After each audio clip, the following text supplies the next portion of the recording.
Why ngasi birthday cake oina si yong chakang ngai why masak su phajam ne machin sungang sangang ne nok sungang hai hai ro ne mrakte chak ti thong ma loi re hinjang thangat ngai tori som da kan pol na mai khut ki singdi thong na phajan na mari yet la asi gi birthday khoi ni ni ge birthday party spot mafam da sin khoi mi yam de nga si de mi di yam de khoi ngai no kilo 3 ni cha da bubu law ni cha da ne si thaw ha khre moroi le re sida special kung ne khoi lamkang gi bamon ne sin nga sai sak phajabi na kak pa yong cha ne si turen mafam de yam ngai he gari park to re aduga somda chak injang kan na photo boot male se nei sabi khoi birthday gar se mamang de le green set ha pra hina birthday gar ge cake cutter khoi ni chak injang thongre ke sa hap khre ji mun bangai boina mayam se dum photo session photo kam na le re cinema pham si atre nong chubi pochai hon na re khoi sida laga sida tu gari manung de loi pham na re nong chure tu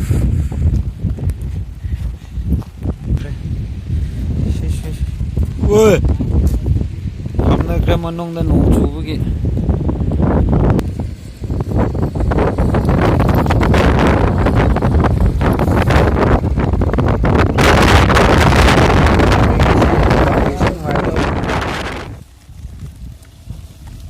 mi tarung na cho đâu kilo tara morok half kre chili powder half kre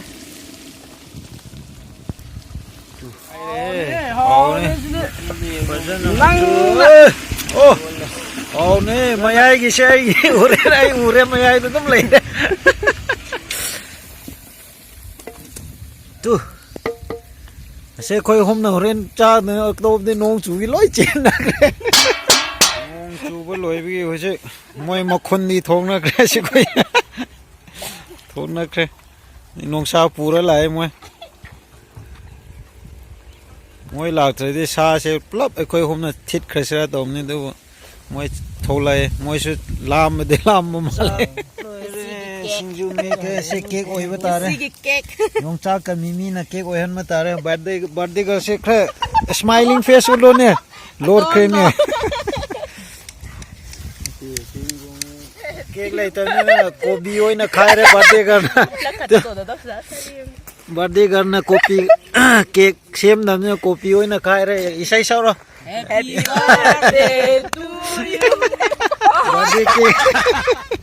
ai tu khai indi ke hello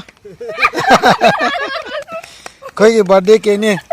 2025 ki birthday cake sin ko mathang da birthday tau do khoi su noi so khai ke to re ho je last and final ot pa osh how side nang ne side nang na khicha de le sabi pum kau gau do male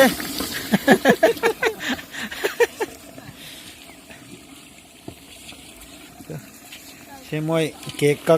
kak pa happy birthday sai sara seng mi khalla mayam se la ra yom na ra cha na ra hau ra ne moi sa khu cha sai su tin thôi as som gi chen ngang di do ai ma khon ka kri lo ne cha re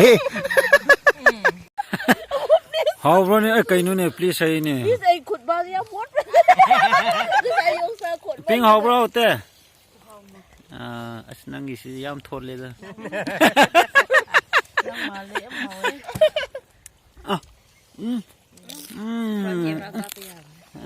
anh phải cái máy à chứ? Học chưa? Nó mua khởi ít tổ cô phải. Mua nhé mấy cái mà nó cần nạp thuốc à? Không nên nạp thôi. Thằng cái lô, hơi gì đây? Chưa?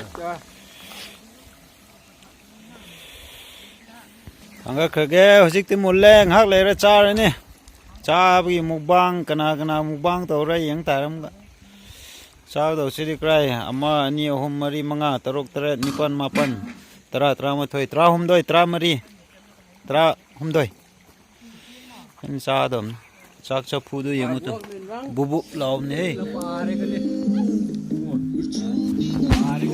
bột bò rê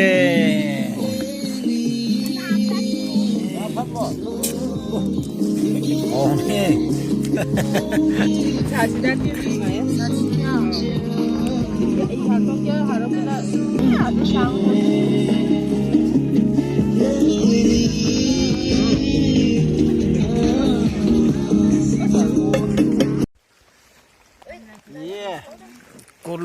Colo, hô nè re, giang xí lệ re, ôi, mà chú xí năng lào ấy.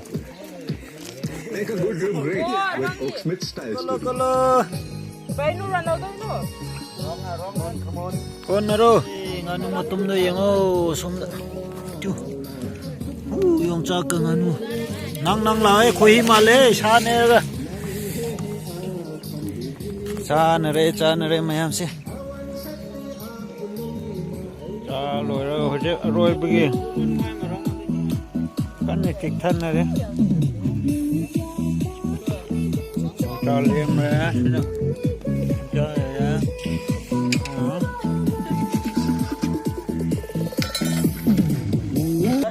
chôm ra last piece sai cái này à chứ đi mà bốc chơi lại nè mà bốc rồi hôm nay nhiều mà chơi cái mà nó ai quá rồi Sám nó phun ngay gari đã ham ngay cái sinh đã lúc cơ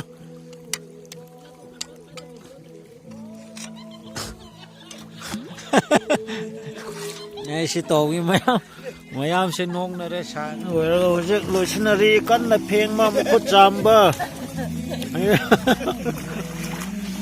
rồi cái khơi thô nhé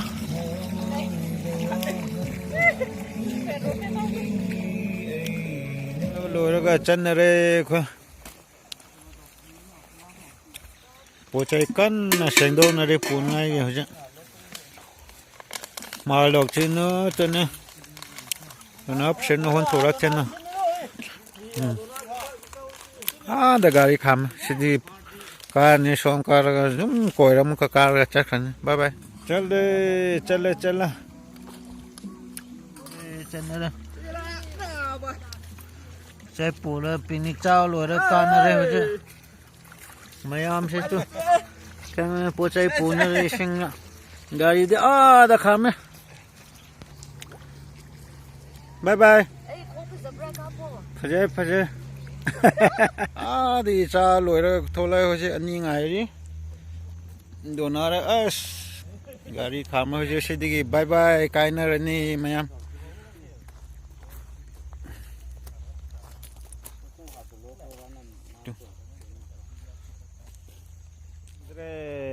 mamme hoje